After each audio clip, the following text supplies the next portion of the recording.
Last week's shutout, this week's crucial game, Coach's Corner, and Player Profile. All this today on Game Day.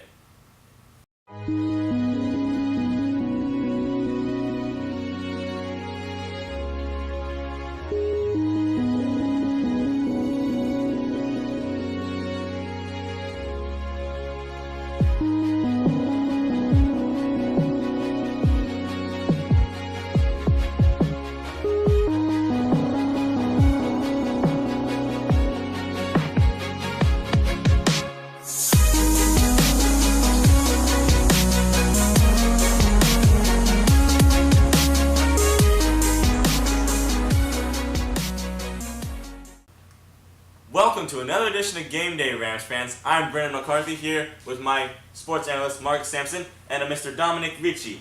The Rams last week had their homecoming game and they played the Mariloma Matadors. How did they do? Well, I think the Rams played very well. I mean, they came out a little bit flat on defense, but they ended up making that stop and for the rest of the game really dominated. Having a fun homecoming. Now moving on to the game.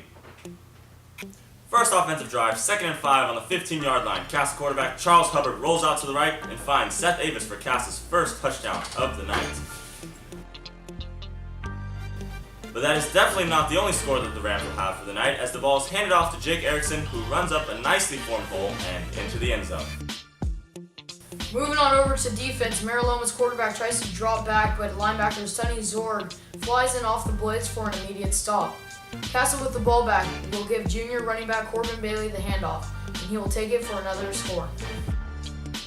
After another series, Casa has possession in the red zone once again, but will go to the air, hitting Michael Povey on the slant route for a touchdown. Mariloma with another failed drive will punt the ball off, and a bad bounce will make all of Casa's returners stay away from it, except Cody Padgett, who feels daring and picks it up, trying to get the defense some points, and after weaving through Matadors, almost does, except he gets tripped up at the 40.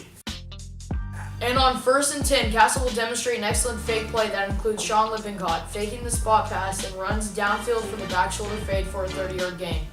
2nd and 8, Matadors with the ball try a short slant on the receiver, but Garrett Tacos snatches the interception out of the air and takes it to the Rams 40-yard line. And to top off the night, Cass's offense is down on the goal line. This time, the handoff is going to go to Dylan DeBoda, who falls into the end zone and also ending the game due to a forfeit. Final score of this game is going to be 43-0. Casa wins. The Rams coming out of that game with a nice 43-0 win. A personal stat in that game is Casa running back Seth Avis, who had 2 catches, but those 2 catches were 2 touchdowns. A quick rankings update. The Rams have moved up 673 spots in the national ranking and 20 spots in the California ranking. Moving on this week, the Rams are going to travel to Sac City College to play the Christian Brothers Falcons. Now to Marcus and his mini giant corner. Thank you, and to take a quick look at what Christian Brothers is going to do. Offensively, they're going to spread offense, 3 wide receivers, a tight end, the quarterback's going to be in shotgun with the running back offset. Defensively, they're going to run a very basic 4-2 cover 1. They're going to have 4 DBs or linebackers manned up on the receivers. They're going to have 1 safety covering the deep middle of the field. And back to you guys. And thank you, Marcus, for that detailed look. And moving on, a key player in Cass's offense this week and defense could be Seth Avis, who is also this week's player profile. Number 21, Seth Avis, stands at 5'10 and weighs 190 pounds. He's a defensive captain and also this week's player profile. Seth is a busy player because he's all over the field. I play tight end, fullback, middle linebacker, outside linebacker, DN. I'm usually all over the field. Special teams. Although not much of a vocal leader according to Seth, he likes to lead and helps push his team in both huddles. On the field, I try to show myself as a leader, more like, not really like the vocal guy, but trying to like push the O-line to do better and in the huddle. With only Christian Brothers and Rio Americano left to go, Seth plans to finish the season strong with the hopes of going into playoffs. Christian Brothers is going to be a tough team, but I think we can come out with a W. I think we're the best team in the league, even with the losses. We should have beat both the teams that we did, but hopefully come out of the end of season 5-5 and go to playoffs. Seth and the Rams are taking on Christian Brother Falcons tonight at 7 at Sac City College. Be sure to come out there and support them. That's right, we can expect a big game from Seth Avis this week, especially since he plays both ways. Moving on, we have this week's edition of Coach's Corner. Good morning, Casa Roble, and welcome to Coach's Corner. I'm here with the big dog, Coach Ryan. Thank you for being here, Coach. Hey, thanks for having me. So, Coach, great win last week. It was kind of an uplifter, winning 43-0, actually causing a forfeit. What are your thoughts on the game? Well, they just stopped playing. It wasn't really a forfeit, but they had lost a couple of players, so they ended up not wanting to continue the last 6 or 7 minutes of the fourth quarter. It was nice getting everybody in the game. It was nice. I think the crowd had enjoyed watching Dylan DeBoda score a touchdown. That's probably the only touchdown he'll ever score, so that was nice. And it was a nice to get over the distractions of homecoming and get ready for the possibility of a playoff game. You know, now that we're over that hump right now, we're on to Christian Brothers, traveling to Sac City. Christian Brothers is a very good team. What is the playoff picture if we do win this game?